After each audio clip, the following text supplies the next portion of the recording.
everyone for giving this opportunity. So, like आपने notice किया होगा यहाँ काफी लोग सूट में आए वेल ड्रेस्ड हैं.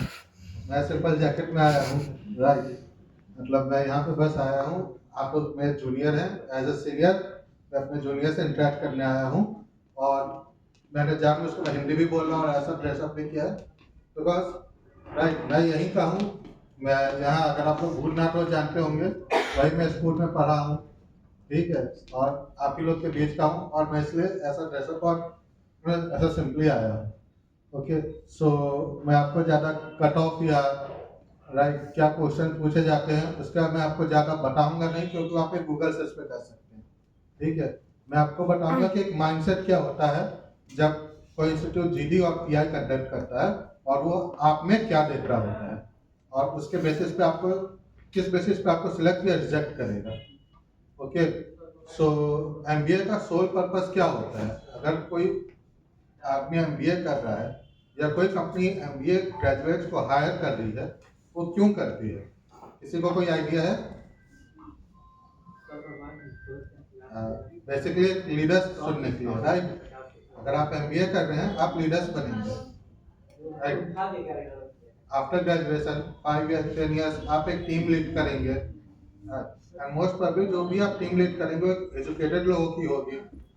तो आपकी ऐसी पर्सनालिटी होनी चाहिए कि अगर कोई एजुकेटेड बंदा है जिसने खुद ग्रेजुएशन किया है, पढ़ा है, तो खुद इंडस्ट्री में काम कर रहा है, वो आपकी बात को माने, आपको फॉलो करे. ओके.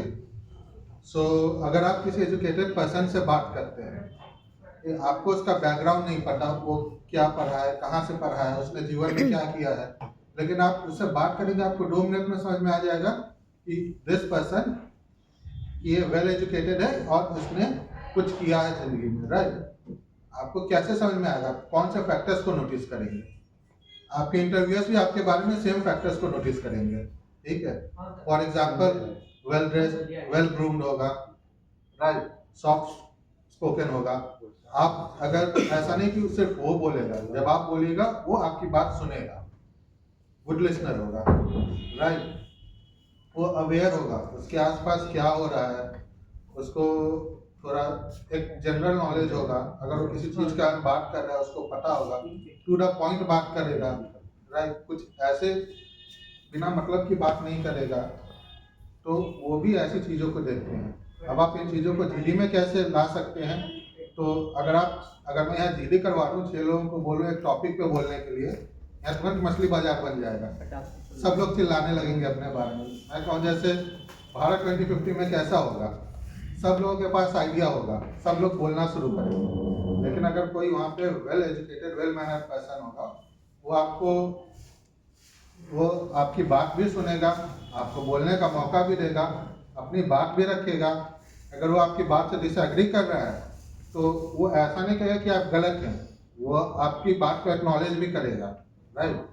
तो अगर जैसे मान लीजिए मैं कहीं एंट्री कर रहा हूँ, कोई किसी और ने कुछ बोला और मुझे उससे डिसएग्री करना है, तो मैं ये नहीं कहूँगा कि आप गलत बोल रहे हो. कह रहा हूँ हाँ आपने बिल्कुल सही पॉइंट उठाया, ठीक है, आपने बोला कि देश में ऐसा ऐसा ऐसा होना चाहिए, मैं आपकी बात समझ रहा हूँ, मगर मैं कुछ उसमें प्रॉब्लम्स देख रहा हूँ. मेरे प्रॉब्लम्स ये चीजें हैं, ठीक है. एक सिविलाइज तरीके से मैंने डिसाइड की है, ठीक है. मैं कभी अपना वॉइस रेस नहीं करूंगा. अगर आप बोल रहे हैं मैं आपको बोलने दूंगा, और जब आप रेस्ट होंगे तब मैं उसमें शालीनता से क्लासिकली एंटर करूंगा. ओके. सो कई बार ऐसा होता है सब लोग चिल्लाने लगते हैं, मतलब आपको भी चिल्लाना होता है, लेकिन आप एक उसमें क्लास रखिए. अगर आप अच्छे तरीके से बोलना सीखेंगे तो सामने वाला वो आपकी बात सुनेगा. अगर आप काम और कलेक्टेड बोल रहे हैं तो हो सकता है वो लोग चिल्लाते रहे, लेकिन आपकी बात सुनी जाएगी. और अगर ऐसा बाई चांस हुआ कि आपको बोलने का मौका नहीं दिया गया, तो आपको जो जीडीपीआई कंडक्ट करवा रहा है वो आपको एक मौका जरूर देगा. Second interview